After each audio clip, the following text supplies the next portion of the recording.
Salut tout le monde! Bienvenue dans ce second rendez-vous dans ma petite serre. Aujourd'hui, on va faire de notre tête-à-tête un petit événement romantique parce que je m'en vais vous parler de mon top 5, 6, 5, 5 et demi, de mon top 5 et demi des fleurs à avoir au potager. Pour ceux qui me suivent et qui me connaissent, vous le savez, je mets des fleurs partout. Des fleurs avec mes pots de fines herbes, des fleurs dans le potager, des fleurs dans ma haie de tomates. J'en ai partout. Je capote ben raide ces fleurs. Puis ceux-là qui me connaissent pas ou qui me suivent pas, ben enchantée. Moi, c'est Stéphanie Dubé, fondatrice du potager de la Petite Dubé et modératrice sur le groupe Facebook Passion Jardinage. Je sors de ma serre puis je m'en vais faire ma petite tournée florale. Je sais pas si ça se dit, mais je trouve ça beau. De mes 5,5 top de fleurs au potager. Tu dois te demander c'est quoi le demi? J'ai sorti ça de même. Bref, je m'en vais te montrer ça.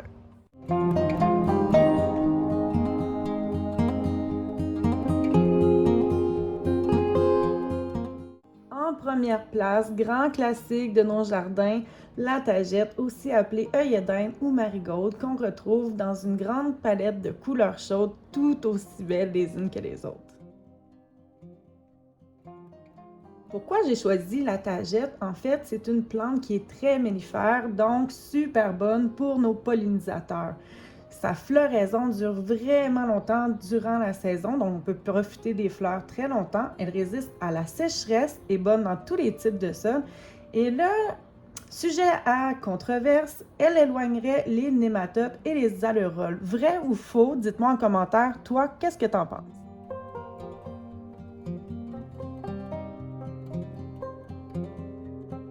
Parce que je la trouve romantique, parce que je trouve qu'elle apporte une légèreté et qu'elle possède une teinte bleue qu'on retrouve rarement au potager, j'offre à la Centaurée une deuxième place. Tout comme la marigold, la Centaurée est une fleur qui est très appréciée par les pollinisateurs, qui est donc très mellifère. Sa floraison va également durer très longtemps dans la saison. Et pour les amateurs, c'est une fleur qui va attirer les papillons. Mais avant tout, c'est une fleur comestible, très décorative dans les salades. Et on l'utilise aussi pour colorer les laits, les thés, les tisanes et les sorbets, par exemple.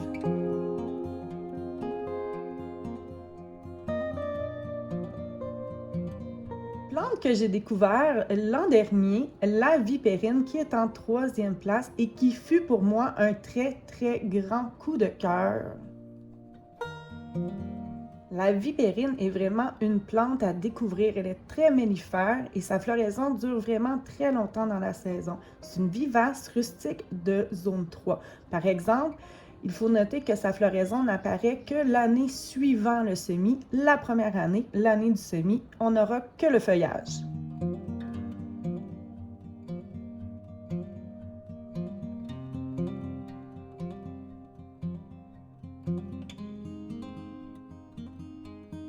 Un autre grand classique, la quatrième place, appartient bien entendu à la capucine.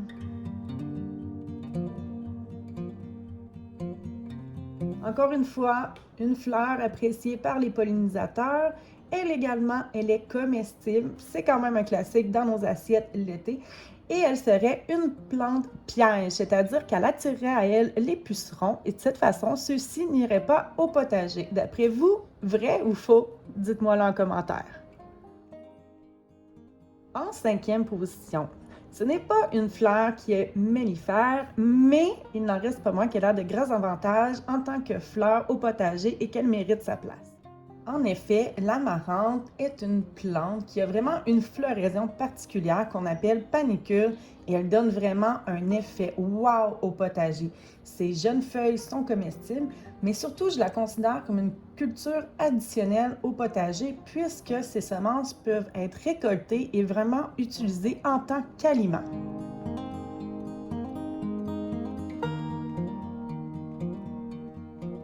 Et quelle est donc cette position 5,5, le demi que je vous parlais en début de vidéo? En fait, c'est simplement laisser fleurir une partie de votre potager. En plus d'être beau, cela participe vraiment à la santé de nos pollinisateurs et notre biodiversité.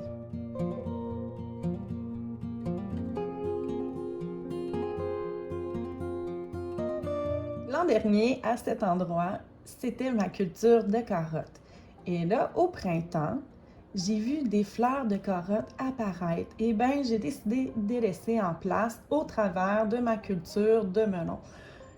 Les pollinisateurs aiment vraiment cette fleur et comme on peut voir, ça ne nuit aucunement à la croissance de mes melons.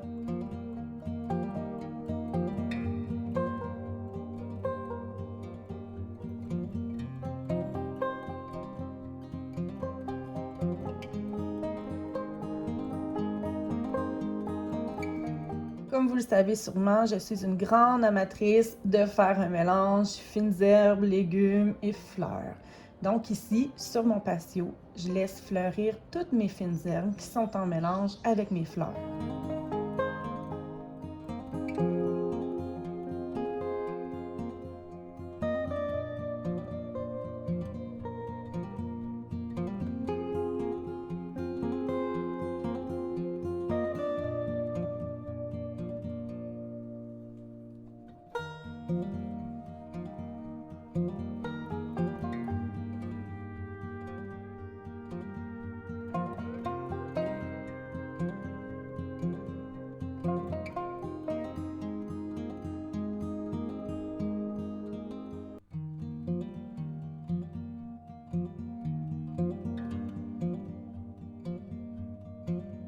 J'espère que tu as apprécié notre petit tête-à-tête romantique avec cette petite tournée florale. C'était vraiment dur de choisir un top 5 et demi, hein? J'en avais tellement dans la tête. J'ai pensé aux zinnias, j'ai pensé aux calendules, au tournesol, à la camomille, aux marguerites, bref, à la bourrage. Il y en a vraiment une belle panoplie de fleurs qu'on peut intégrer au potager. Mais ce qui m'intéresserait vraiment de savoir, c'est toi. Toi, qu'est-ce que tu intègres dans ton potager? Qu'est-ce que tu intègres dans tes pots? Qu'est-ce que tu intègres sur ton terrain ou sur ton balcon comme fleurs? Je veux savoir. J'aime full ça vous lire. Laissez-moi des commentaires, ne vous gênez surtout pas. Si tu as aimé cette vidéo, je t'invite à prendre le temps de t'abonner à ma chaîne YouTube et d'aller faire un petit tour du côté de Facebook et d'Instagram. J'y publie souvent des actualités qui peuvent t'intéresser et de cette façon-là, si tu t'abonnes aux 3, ben t'es sûr de rien manquer, puis je te jure, on va avoir du plaisir ensemble. Et là, je te dis ciao! Hey, si t'es encore là, faut que je te montre quelqu'un qui est à côté de moi, puis qui a fait la vidéo tout le long avec moi. Fait que je te présente ma chumette Huguette, fort utile, très gentille, sympathique personne. Je te la présente.